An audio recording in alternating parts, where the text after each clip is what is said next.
Well, thank you, everybody, for the privilege of your time, the opportunity to express a point of view, sign an executive order, and take some questions. I think it's self-evident to anybody who's been paying any attention about the state of California that we've been suffering and struggling through simultaneous crises. And as a consequence, we've been challenged as a state in ways that, frankly, we haven't been in quite some time. Of all the simultaneous crises that we face as a state, and I would argue as a nation, and for that matter, from a global perspective, none is more impactful, none is more forceful than the issue of the climate crisis. And that's exactly what we're advancing here today, is a strategy to address that crisis head on, to be as bold as the problem is big, to recognize and reconcile the fact that we have agency, that we can shape this debate, we can shape our future, that we're not just victims of fate. And I make that point to make this point. A lot of us are anxious. A lot of us are feeling deep stress and anxiety about our future. I heard a pundit the other day describe California in the last month as a nature hike through the book of Revelations. And that's self-evident to anyone living out here that is struggling with the heat as we're heating up, struggling with air quality as we're choking up, and struggling with the reality of some 3.7 million acres of forested land in this state that has burnt up. We are experiencing unprecedented weather. August, the hottest recorded month in California history, one of the hottest recorded temperatures in the history of our planet. Just a few weeks back down in Death Valley, 130 degrees. Reference now not just heat in the state, but now reference of heat dome throughout the western United States, impacting our energy, impacting our capacity to deliver the people of this state. And so as a consequence, we have to deliver more than platitudes. We have to deliver more than proposals and promises well into the future. We've got to deliver in the application of our ideals. We've set ambitious goals in the state of California. I don't know any other state in this country that's been more forceful and forthright in establishing and anchoring a consciousness around climate change, a willingness to begin the process, the hard work of decarbonizing, detoxifying our economy. But goals are nothing more than dreams with deadlines. We have an obligation to implement those goals, to apply policy to accelerate our ideals and to advance our cause. Some would refer to this nothing more than being in the how business.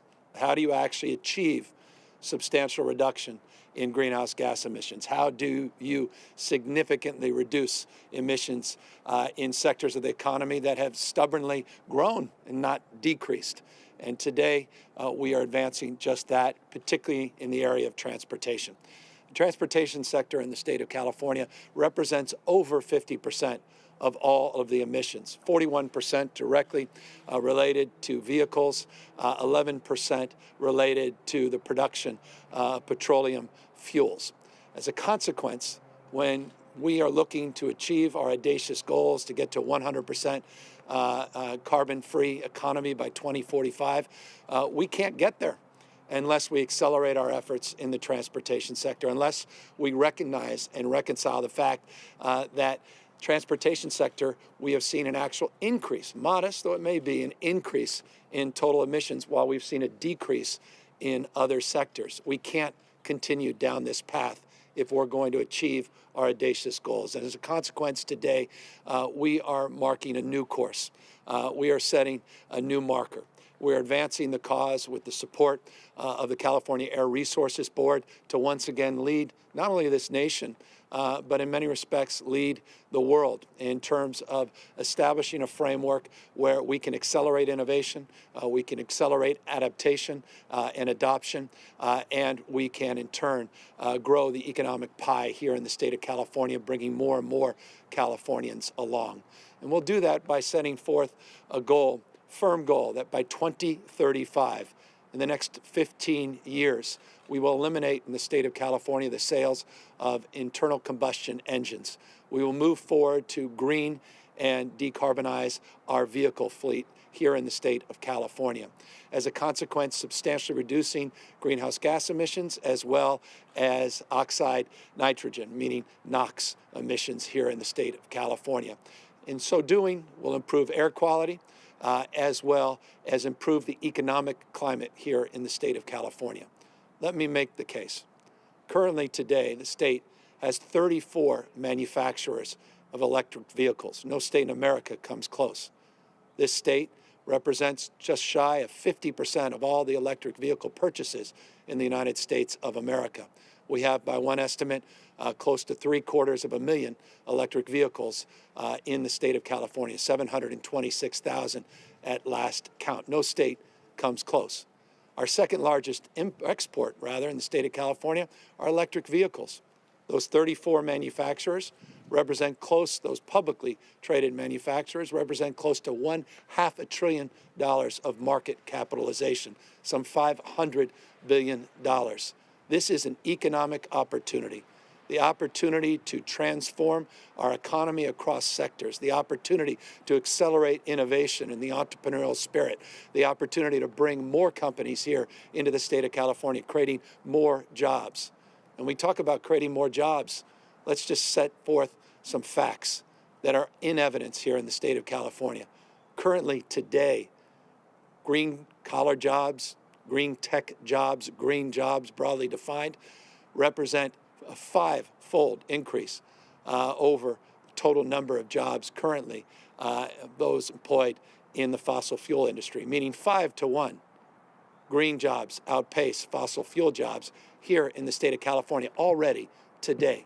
The opportunity is limitless for the state of California to compete, not only nationally, but to compete globally. This is the next big global industry, and California wants to dominate it, and that's in detoxifying and decarbonizing our transportation fleets. And so today, California is making a big, bold move in that direction through an executive order that I will sign in a moment, the codification of that effort. The California Air Resources Board. You'll hear from Mary Nichols, the chair of the California Air Resources Board, on her efforts to date and her desire to move forward with the spirit and the letter of this executive order. I want to thank, in particular, a number of manufacturers, automobile manufacturers, that get it and are starting to get it done, led by Bill Ford and Ford. They have been a leader in this space. They're not a laggard. And they're not willing to just suffer the fate of a future of dirtier air, dirtier water, and more climate disruption. They want to lead, and they are leading with innovation and an entrepreneurial mindset that's leading to more customer choice, that's leading to new technological advancements, and allow them to be on the vanguard of leadership, not just in the United States as a manufacturer, but around the rest of the world. Because one thing we know, the trends are in the direction of zero-emission vehicles. The trends are in the direction globally in zero-emission vehicles. No less than 15 countries, from China and India and Israel and Germany, the United Kingdom, have already established benchmark goals in terms of zero-emission vehicle fleets. If you're an American manufacturer, how can you compete globally unless you're in that business? Unless you're pushing the boundaries of innovation, unless you're encouraging that same mindset that we are trying to advance here in the state of California. We believe what we're doing here today will substantially enhance and advance the economic competitiveness of American manufacturers, American automobile manufacturers. Bill Ford gets it. Partners that he was able to bring along, Volvo and BMW, and those Honda and others, they get it. There are some automobile manufacturers that don't, and they're pushing back against California's leadership, have been in the past, and they're on the wrong side of history. And they'll have to recover economically, not just recover in terms of being able to look their kids and their grandkids in the eye and said that they did the right thing, because at the moment, they haven't. And so I just want to acknowledge excellence, I want to acknowledge leaders, and I want to acknowledge those automobile manufacturers that have aligned to California's high vehicle emission standards, to our tailpipe standards, and that are pushing the boundaries of innovation and are helping us collectively support the goals that not only we're trying to advance here today, but more broadly that we've been advancing for decades here in the state of California. Don't forget, it was in 1967 that the state of California led the nation in tailpipe emission standards. It was in 1970, working with Republican President Richard Nixon, that the Clean Air Act was advanced. Republicans, not just Democrats, have led in this space historically. This has not been a partisan issue. Unfortunately, it's become a partisan issue. We have people that are in denial about science, denial about facts. In California, we want to lead with science. We want to address the issue of the facts that are easily observed, the evidence that is abundant as it relates to the hots getting hotter, the dries getting drier, the atmospheric rivers where the wets are getting wetter. We recognize something big has happened globally as it relates to climate change. And we want to take responsibility for leading. We are profoundly impacted by this reality, but we also recognize, as the world's fifth largest economy, as the largest economy in the United States of America, as a global leader in innovation and technology, that we have the tools, we have the capacity not only to lead, but to punch above our weight and to enliven people all across this country and around the rest of the globe to follow and to be partners in this collective cause. We saw that with the Clean Car Promise. We saw that with the U.S. Climate Alliance, some 24 governors, bipartisan alliance of governors representing 55% of the population of the United States of America, locking arms in terms of our collective efforts to decarbonize our economy. We have the power and we have the privilege of leaders like Mary Nichols that have led and demonstrated the capacity to deliver on what we promote, to deliver on what we promise in a way that grows our economic output, that creates opportunities for people who've been locked out of the old 19th century mindset and the old fossil fuel economy. If you want to reduce asthma, if you want to mitigate the rise of sea level, if you want to mitigate the loss of ice sheets around the globe, then this is a policy for other states to follow, for other states and nations to emulate. If you care about your kids and your grandkids, if you care about disadvantaged communities, you care about seniors, you care about rural communities, you care about inner city communities that have been underserved by our fossil fuel economy, then you care about the core construct that we're advancing here in this executive order. And so I'm very proud to have the privilege of growing up in this great state, the Golden State.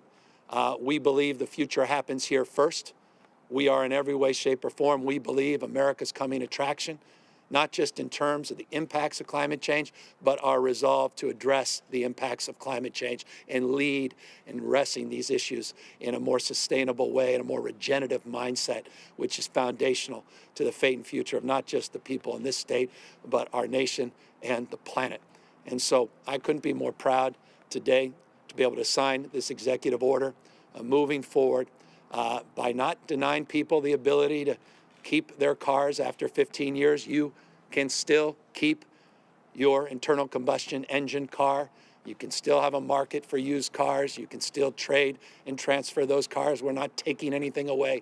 We're providing an abundance of new choices and new technology, being agnostic about how we get to zero emissions, but being committed to getting to zero emissions by 2035. Final 2 points. I want to applaud California Air Resources Board just recently. And this deserves an enormous amount of attention, and I want to highlight it yet again. They did just this for large, heavy-duty trucks here in the state of California. By 2045, heavy-duty trucks will have similar requirement in terms of manufacture and sales.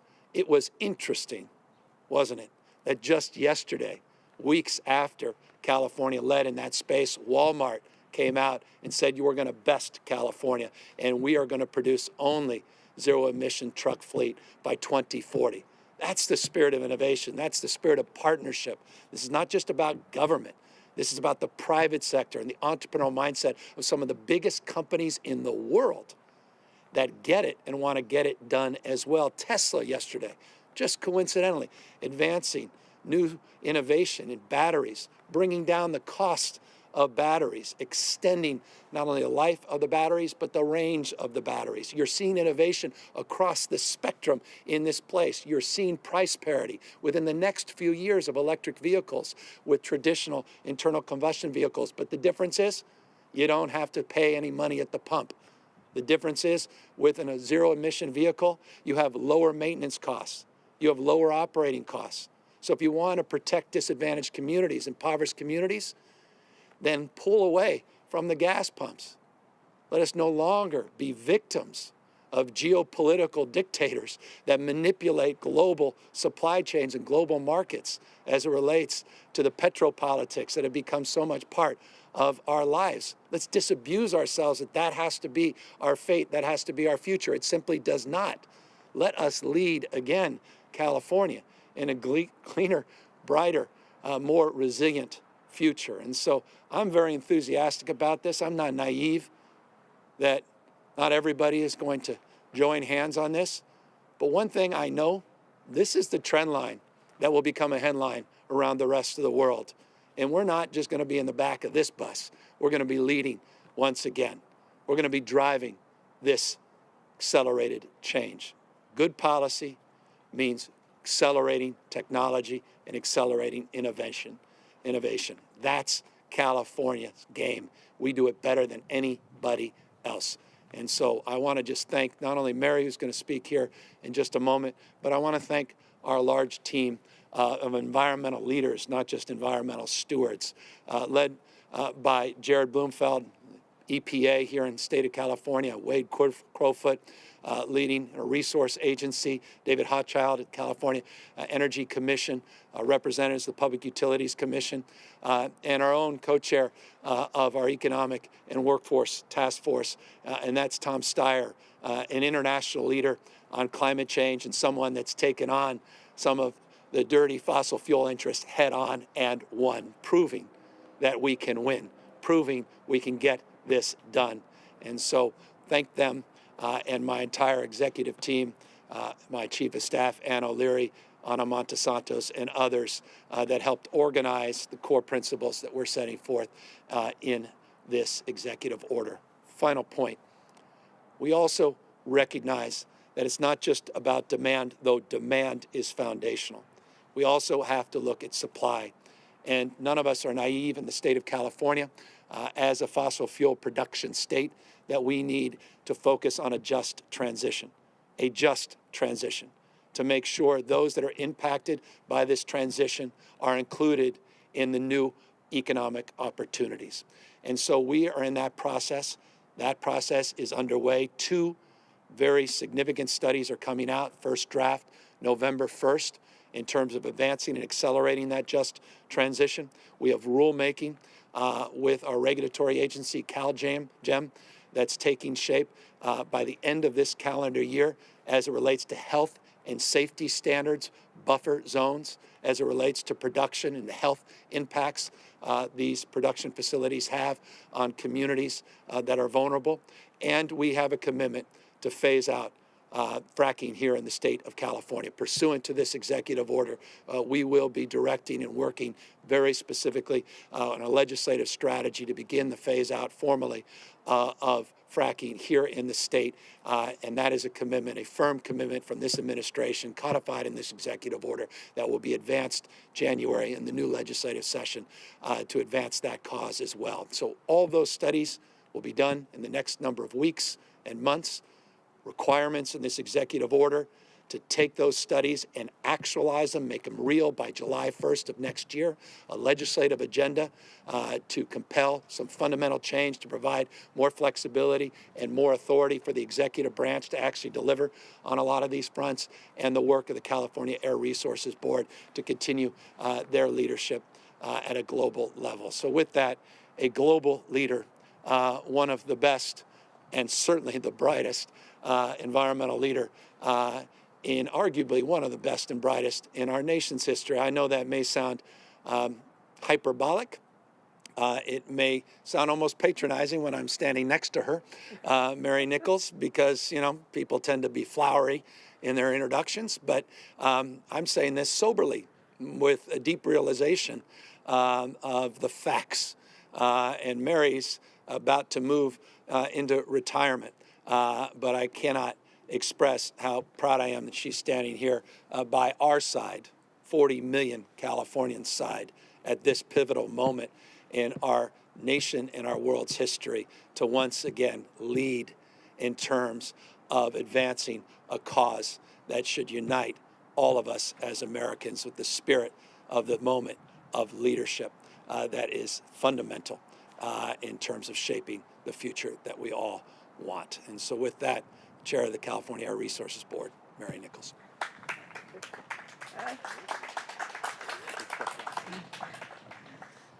I'm not as tall as the governor. Do I need to? I take it off. There we go. Thank you, Governor. And I am proud to be here today on behalf of all of the people who worked to put this executive order together. The job of trying to forestall the worst of climate change and to deal with the reality of it that's already in front of us is everybody's work. State government, for sure, all of the agencies, cities, nonprofit groups, everybody, businesses, wherever they are, people are facing the reality of what climate change is doing to us, the added burden that it puts on people who are exposed to the COVID virus. It's been a very hard time for everybody, really, in our state. And that's one reason why I could not be prouder that when the governor decided, after taking a look at some of the worst of the fires, that we had to do more as a state government to try to tackle this problem and to use the brains and the powers that we had to make a bigger difference. He turned to CARB, and we were ready. The people who work for my agency, engineers, scientists, lawyers, of course, and lots of just plain smart people who get up every day, but now from their own homes, sometimes their bedrooms or their studies, are working to try to figure out how we can deal with the persistence of smog that makes people sick, and also at the same time try to get ahead of this escalating climate problem. We have in our agency a tremendous record going back to the late 60s of having seen what technology could do, and particularly with a focus on the kinds of technology that affect mobility, because California is, as the governor was saying, a state that's all about mobility. I myself did not have the opportunity to grow up in California. I moved here as an adult. My kids are native Californians, so they can take it for granted, but I can never forget what an amazing revelation it was to come to this place and to be able to live in a climate, which means weather, but it means more than that, because it's a social and economic climate of innovation and openness.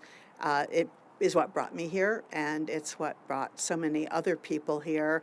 And so we know we have an obligation to keep on working to clean up the air and to make it as clean as it can be, and to be ahead of the curve when it comes to technologies, knowing where industry can go, where we can help them to go, maybe sometimes with a push, but always by setting a standard that's based on technology and science that then the private sector and the consumers can step up and embrace. So that's what we're doing here with an executive order that will transform the California transportation picture completely. In 15 years, it will have dramatically reduced the emissions from this industry, and it brought in a whole new generation of cleaner, more efficient vehicles that are exactly the kind of vehicles that people around the world want. And we get to be at the head of the line of places that will be getting them, because we've had the vision, the leadership of our governor, and the opportunity because of our state's in spite of everything, our ability and willingness to step up and take bold action. So I really want to thank the governor for having given us the direction to help us to implement this executive order. And I just could not be prouder personally of my agency and the people that I work with for being ready when the call came to step forward with some language and some ideas which we believe are going to actually make this work. So thank you very much, sir, and I'll let you get on with signing it. Thank you. Thank you, Mary. And, so look, if I can just sum this up, I recognize, and I think a lot of us do, that there's a little bit of goal fatigue as it relates to climate policy. And we were hesitant to establish even more goals. We are now committing ourselves to implementing those goals. We have gone from the what to the why, and now we need to focus on the how business. And so that's the big announcement today, is a bold step forward to target the #1 sector of our economy in terms of emissions, and that is in our transportation sector, and to encourage other states to take similar leadership and this nation to move forward boldly to do exactly the same. We want more choice. We want more competition. We want more innovation. We want more economic growth. We want more inclusion in terms of those policies. We want cleaner air, cleaner water. We want to reduce healthcare costs, and we want to increase our manufacturing base and our exports. That's what we believe we are significantly advancing here today. With that, though, we advance nothing if we don't, Mary, advance to the cause that brought us here, and that's signing this executive order. I'm just a little worried. I want it signed. All this means nothing unless we sign it. So why don't we go back there? And we're gonna pick the Ford only because we're appreciating Bill Ford's leadership.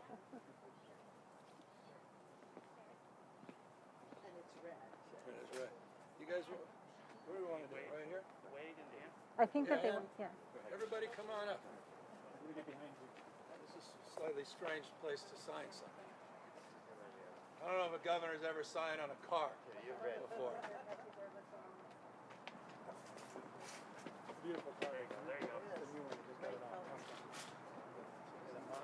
The Mach-E Ford. It's got the Mustang. Mustang. Yeah.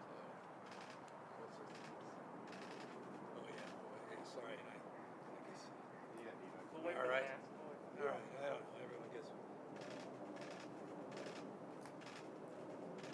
All right. Let's do it. Yeah.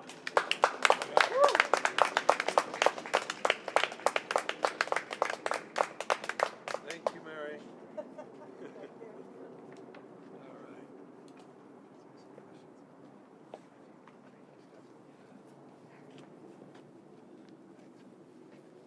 All right, with that, happy to take any questions. Where are we? Oh, there we are.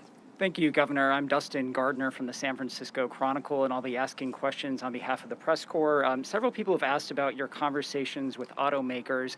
Manufacturers have long been concerned about the prospect of having to make one car for California and another car for the rest of the country. What sort of reaction do you anticipate from them? Well, we have 6 car companies, some of the largest manufacturers in the world that happen to be American automobile manufacturers, that have voluntarily agreed to join California in our efforts to maintain the Obama-era vehicle emissions and tailpipe emissions standards, regardless of the efforts by the Trump administration to roll them back. That says everything you need to know, and that's a direct answer to your question. These companies get it, and they're getting it done by putting billions and billions of dollars of investment in research and development because they recognize the trend lines around the rest of the world. They recognize that they're not going to be able to compete on a global scale unless they're creating cars that people want and countries are demanding. And so that's why we believe this only advances that cause, creates clarity, creates some certainty It's a 15-year process, which creates the opportunity to bring down costs, advance innovation, and create an opportunity for these manufacturers to become, once again, best in class from a globally competitive perspective. Next question from Alejandro Lazo, Wall Street Journal. Why are you pursuing this zero emissions policy through executive order versus through passing legislation? Could this approach possibly lead to more legal challenges? We're moving forward expeditiously because this moment demands leadership, it demands movement. The California Air Resources Board and its well-established standards of responsibility and well-established framework of constitutional authority will advance the next steps in this effort, similarly to what they just did on the clean truck mandate. It is tried and true, well-established in the rule of law, and an effort that advanced under the clean truck rules that is also now being replicated by 15 other states, at least committed replication of 15 other states. So we believe in the power of emulation. We believe successful policy leaves clues, and we believe the adaptation and adoption in other states is inevitable. We have quite a few questions about fracking and oil drilling permits. You referred to possibly working with the legislature to take some action there to end fracking. Do you not have that power now through executive order? Why do you not do that now if you have that ability? Well, we simply don't have that authority. That's why we need the legislature to approve it. We put in this executive order specific timeline in terms of transitioning and ending fracking in the state of California. I want to put fracking in perspective. It's less than 2% of the production in the state of California. It is substantive, but it also is symbolic.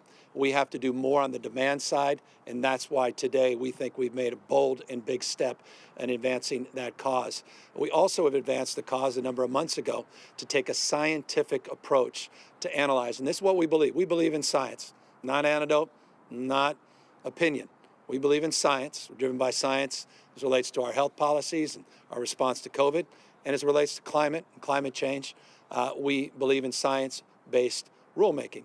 And that rulemaking is underway through CalGEM, which is the regulatory agency in this space, to put in place a framework around health and safety standards as well, and the possibility of mitigation zones, buffer zones, to advance the cause of public health and safety as well, in addition to the efforts around fracking. Next question from Lauren Sumner, NPR News. Given that electric cars are still a small share of the market, what incentives do you plan to put in place to encourage Californians to buy EVs? Well, again, we're 50% of the market in the United States, so the adaptation is significant in this state. It's grown exponentially over the last number of years. More models, more choice for consumers coming out, the cost beginning to decline. We're just a few years away from parity. We believe this policy, 15 years hence, will accelerate the adaptation of new technologies, which will be breakthrough technologies, bringing down costs, increasing choice, creating economic opportunities. And so we'll continue the tried and true policies in the state to incentivize through credits, incentivize through vouchers and rebates, efforts to advance not just, again, electric vehicles in the state, but zero emission vehicles. We are not wedded to one particular technology. We just want to fundamentally reconcile the fact we're no longer living in the 19th century, and we don't need to drill things, extract things in order to advance our economic goals and advance our mobility needs. Building on that question about electric vehicle rebates, the current budget cuts funding for rebates. Why is that, and what sort of strategy do you have in mind for a new rebate structure? Yeah, we've been struggling, as everybody knows, with a $54.3 billion shortfall, simply without precedent, to go from a $6.6 billion projected surplus just a few months ago to an unprecedented shortfall a few months later. And as a consequence, we've had to review our commitments across the spectrum. But I can assure you this, we are committed to not just the short term, but the medium and long term in achieving these goals in a way that incentivizes adoption and adaptation. And you'll be seeing a lot more in this space in my January budget. And we look forward, now that we're getting some stability back in the economy, to more robust results from our cap and trade auctions, which will also aid and advance these efforts. The last auction produced much better results than the previous auction, which will also provide more resources to invest in precisely the programs that you're referring to. Next question, Tony Barboza, LA Times. How will California be able to carry out this zero emissions mandate if the Trump administration's revocation of the state's federal emissions waiver holds up in court? I'm gonna have my legal advisor answer that question. Thank you. So we are challenging the interpretation of the law by the Trump administration. We believe the Clean Air Act gives us the authority to set exactly the kinds of standards that we have set since the late 60s, and therefore we look forward to being able to do that in the future. That's the answer. I mean, we'll go to court. We're in court. We'll get there eventually. But in the meantime, we continue to lay out the course and gather support. We have more states now than ever who have joined with us. So, we have over half the states in the United States who filed legal briefs supporting California's position here. I don't think Congress wants to amend the Clean Air Act to take away California's leadership role, which we've had since the very beginning. In fact, we see the opposite being the case, that they're increasingly looking to the states and giving us the opportunities to move forward where we can do that ahead of the federal government. And I think it's very telling that these 6 automobile manufacturers have joined that cause. So the question is, whose bidding is the president and the administration doing? If the assertion is they're doing it on behalf of manufacturers, well, why is Volvo and BMW, VW, why is Honda and Ford joining our efforts? Why are they committed to staying the course? And that is a question that I look forward to being answered by this administration, and the incredible vandalism that's been done to the Environmental Protection Agency in the last 3.5 years. Next question comes from Nicole Nixon at Cap Radio News. She asks, environmental groups are calling for phasing out electric vehicles by 2030. Why are you sticking with a 2035 timeline? Well, we're doing something no other state has ever done in history, and arguably this is the most significant effort of its kind anywhere in the world, because it comes with the California Air Resources Board's backing. So forgive us, we're very proud of this effort, and to the extent we need to do more and do better, none of us are ideological. Wilson at the Desert Sun.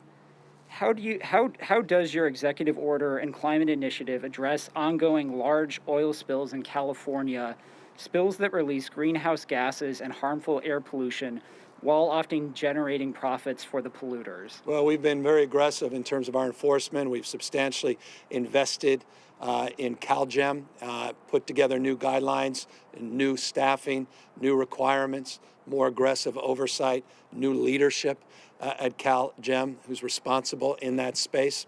And we put together this scientific-based study to look at the impacts of health and safety that will be concluded, the fruits of that effort, at the end of the calendar year, in addition to the 2 studies on just transition, one that has to do with transportation fleets, the others that have to do with the issues of fossil fuel broadly, not just fracking specifically. Those 2 studies are backed by $3 million of investment and are being conducted by our own University of California. First draft of those studies come out on November 1st. How would this order affect hybrids, plug-in hybrids specifically? That's actually the most popular model of EV in the state right now. Would they still be allowed under this order? Yeah, I'll have Mary, who can talk more specific about makes and models. Yeah. So we're transitioning away from hybrids and in the direction of full zero emission, but that's a 15-year process. And in the meantime, for some people, it's a lot more comfortable to try out a hybrid first. But what we're seeing is, as the hybrids get more and more advanced, they become closer and closer to zero emissions. When I first started, the Toyota Prius was the most advanced car anybody had ever seen, and it didn't have a plug. And then eventually they moved in the direction of having a small electric engine. And then people, their customers said, wait a minute, I like driving on electric. I want more because it improves my fuel economy. So we see this 15-year period as one during which, by the end of it, people will recognize that, yes, they can find a full zero-emission vehicle that meets all of their needs. People have asked about affordability of these models for especially for low-income buyers. Some of the models you're standing in front of cost $30,000 or more. What in the new rebate structure will the state provide to make sure there is equity for low-income buyers? Well, I think you heard earlier that there was an announcement yesterday from Tesla about things that they're doing to bring the cost of batteries down. The main element in the cost of an electric vehicle is the battery cost. Batteries have been getting both a lot more capable in terms of their range, mileage range, and also more capable of doing it with a smaller volume and a lower cost. Now, that was just one manufacturer, but there's an arms race going on here. It's an electric race to get to cheaper and more effective batteries, and it's one that manufacturers around the world are competing in, because that's the prize, is the zero-emission vehicle that's affordable by everybody. And you're going to be seeing announcements. I think there was one actually occurred this morning on the part of Volkswagen, which a couple of years ago we were citing for violations of emission standards with their diesel engines. They've already announced their plans to become a fully electric company, only making electric vehicles. And today they unveiled a new model, which is the first compact SUV that's fully electric.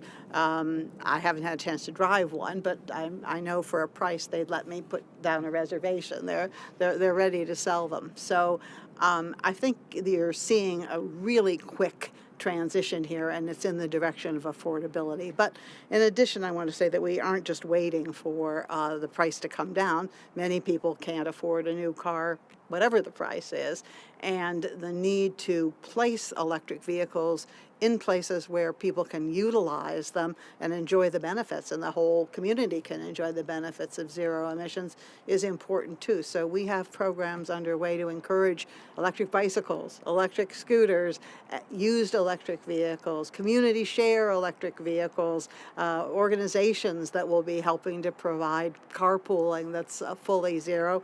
And last but not least, our transit agencies, which are now in very sad shape because of the recession, and which also need to be making the transition to zero-emission buses. We need to be working with them directly, and that's just not just CARB, it's CalSTA, the Transportation Agency, Caltrans, and others who are really working creatively to figure out ways to help more people utilize our transit system. So it's in all of the above.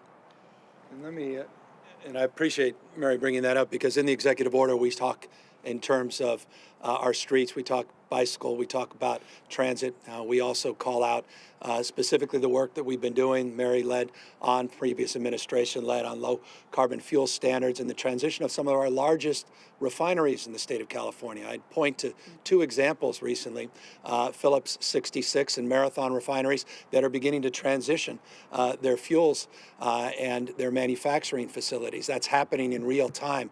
That's an extraordinary proof point to the opportunity to transition, create jobs, and do so in a sustainable way. And we specifically in this executive order call out strategies to move away from red tape in that space to a red carpet mentality in terms of securing and encouraging that transition in a much more expeditious manner. But the bottom line is this: when it comes to cost, just consider these two proof points. Just in the last decade, the cost of wind has dropped in half, and the cost of solar just in the last decade has dropped 85%.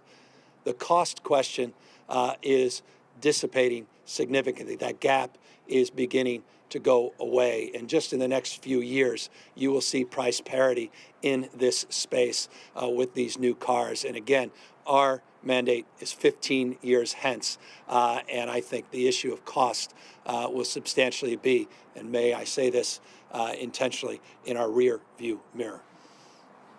Last question here, and again, this is from Janet Wilson at the Desert Sun. She asked about steam fracking. Your order addresses hydraulic fracking. Steam fracking is also shown to be a dangerous technique to workers and wildlife. Why does your executive order not address this extraction technique? Well, we put a moratorium on cyclic steam fracking a number of months ago. We have strategies in place that are being advanced specifically by CalJam on the regulatory side. But I would be remiss, because he is standing to my right, not to have the person responsible in this space not answer that question with a little bit more clarity, the head of our Natural Resource Agency, Wade Crowfoot. Thanks, Governor. Well, the governor's absolutely right. He has made it clear that there is a zero tolerance policy for these inland oil spills that are also called surface expressions. CalJam is implementing right now a strengthened rule to ensure these surface expressions don't happen. That passed in April and is being implemented. Likewise, the governor mentioned that we have placed a moratorium on that high-pressure cyclic steam practice that we believe led to the surface expression in Kern County that gained a lot of attention in recent months. So our CalJam experts are very focused and heeding the governor's very clear direction to us, which is a zero-tolerance policy moving forward for these types of oil spills. That it? Well, with that, let me thank everybody for the privilege of your time, privilege of being here with Mary Nichols and our entire environmental leadership team, Tom Steyer and others. And thank you all for this opportunity to explain this executive order and subsequent actions by the California Air Resources Board. But I will conclude by making a point and emphasizing the following. We're just getting started. We are working on a series of additional executive orders. We are committed more broadly on the whole spectrum of climate change, to look at energy efficiency, to look at biodiversity, which is an area that often is undervalued and under-focused, and looking at other areas to strengthen our bonds in terms of our commitment and our resolve to advance our low-carbon green growth goals, to radically change the way we produce and consume energy here in the state of California. Last words, I think it was Plato who said, if there's any hope for the future, those with lanterns will pass them on to others. And I just want to express appreciation. I referenced Ronald Reagan, 1967, and the work that was done in partnership with a Republican president by the name of Richard Nixon. George H.W. Bush, advancing cap and trade to deal with acid rain. Republican governor by the name of Arnold Schwarzenegger, putting into effect the largest cap and trade program, the only fully functioning cap and trade program in the United States of America. Governor Davis, that actually advanced a lot of environmental goals that often is overlooked. And of course, Governor Jerry Brown, who really set the bar, and not only leadership here within the state and across the United States, but globally. That MOU under 220 jurisdictions representing 43% of the global economy, signed the equivalent of the Paris Accord, doubling down on their commitment and our commitment to fill the void of national leadership as it relates to climate change. And as a governor of a state whose population is larger than 163 nations of the 196 that signed those Paris Accords, I say amen and thank you to Governor Brown's leadership. Look forward to doing a lot more and sharing those efforts with you in the near term. Thank you all very, very much.